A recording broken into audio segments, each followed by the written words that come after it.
Whole body test করানোর আগে কিছু ধারণা থাকা দরকার। সাধারণত আপনি চান সারা শরীরে কোনো সমস্যা আছে কিনা সেটা নির্ণয় করার জন্য, তাই তো? মাথা হইতে পা পর্যন্ত। মাথায় প্রথমে আছে ব্রেন। আপনি যেহেতু ভালোভাবে কথা বলতে পারছেন, কাজগুলো করতে পারছেন, তাহলে আপনার ব্রেন ঠিক আছে। তার জন্য জেনারেলি কোনো টেস্ট প্রয়োজন নেই, যদি না মাথায় প্রচন্ড ব্যথা করে। আপনার যদি সারা শরীরে কোনো জায়গায় কোনো ব্যথা বা কোনো সমস্যা থাকে, তাহলে তখন হোল বডি প্যাকেজে কোনোদিন যাবেন না। তখন আপনি সেই সম্পর্কীয় যে স্পেশালিস্ট আছেন সেই ডাক্তারের কাছে যাবেন। তিনি যে টেস্টগুলো করতে বলবেন সেই টেস্টগুলি করাবেন। বাকি যারা নর্মালি সুস্থ আছেন, হয়তো ছোটখাটো একটু রোগ থাকলেও থাকতে পারে, সেরকম সন্দেহ আছে, জাস্ট একটা রুটিন চেক আপ করাতে চাইছে, সেই রকম ব্যক্তিদের ক্ষেত্রে বলছে। ব্রেনটা আপনার ঠিক আছে, ভালোভাবে চলাফেরা করছেন, কাজগুলো করছেন, চোখ দিয়ে দেখতে পাচ্ছেন, তার মানে চোখ ঠিক আছে। নাক দিয়ে নিঃশ্বাস নিচ্ছেন, নাক ঠিক আছে। মুখ দিয়ে খেতে পারছেন, কোনো ঘা নেই। কান দিয়ে শুনতে পাচ্ছেন, সবই ঠিক আছে। এই অবধি গেল। এবার শুরু হচ্ছে গলা থেকে। মেইনলি এখানে সারা শরীর বলতে এই গলা থেকে আমাদের নিচের তলপেট অবধি যতগুলি গ্রন্থি আছে ভেতরে সেগুলোকে বলা হচ্ছে। চলুন কি কি আছে দেখিনি। প্রথমে গলায় আছে থাইরয়েড, তার জন্য থাইরয়েড প্রোফাইল টেস্ট আছে, হয়ে গেল। তারপর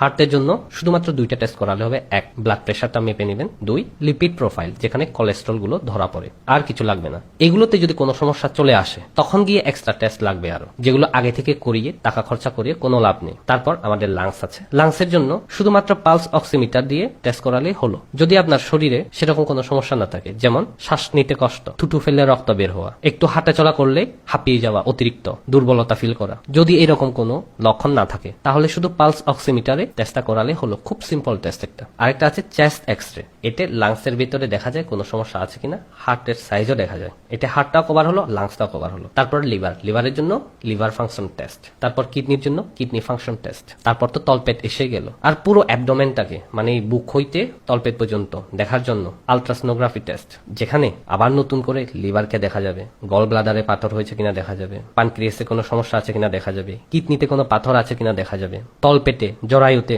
কোনো সিস্ট আছে কিনা বা কোনো রকম কোনো সমস্যা আছে কিনা দেখা যাবে। ছেলেদের ক্ষেত্রে প্রস্টেট গ্ল্যান্ডটা বড় হয়েছে কিনা দেখা যাবে। সারা শরীর তো প্রায় হয়েই গেল, বাকি আছে শুধু এক হচ্ছে urine test. Urine routine examination test করালেই হবে। এক্সট্রা যে ইউরিন কালচার টেস্ট আছে এগুলো না করালেও চলবে। আর হচ্ছে ডায়াবেটিস টেস্ট। এক হচ্ছে খালি পেটে, 2 পিপি খাওয়ার 2 ঘন্টা পর। 3 হচ্ছে HbA1c, এই টেস্টটা খুবই জরুরি। তারপর শরীরের রক্ত পরীক্ষা করার জন্য complete blood count, CBC test.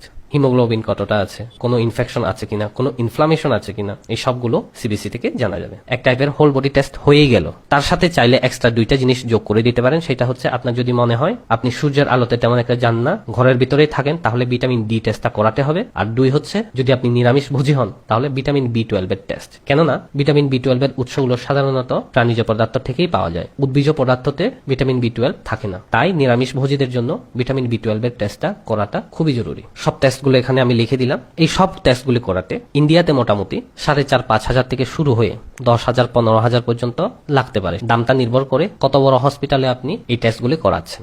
সবসময় যে বড় হসপিটাল থেকেই করাতে হবে সেরকম কোনো কথা নয়। বেশি নিচুতেও যেতে হবে না, বেশি উপরে যেতে হবে না, মিডিয়াম রেঞ্জে করান, তখন আপনার 6 থেকে 8 হাজারের মধ্যে এই সব টেস্টগুলি হয়ে যাবে।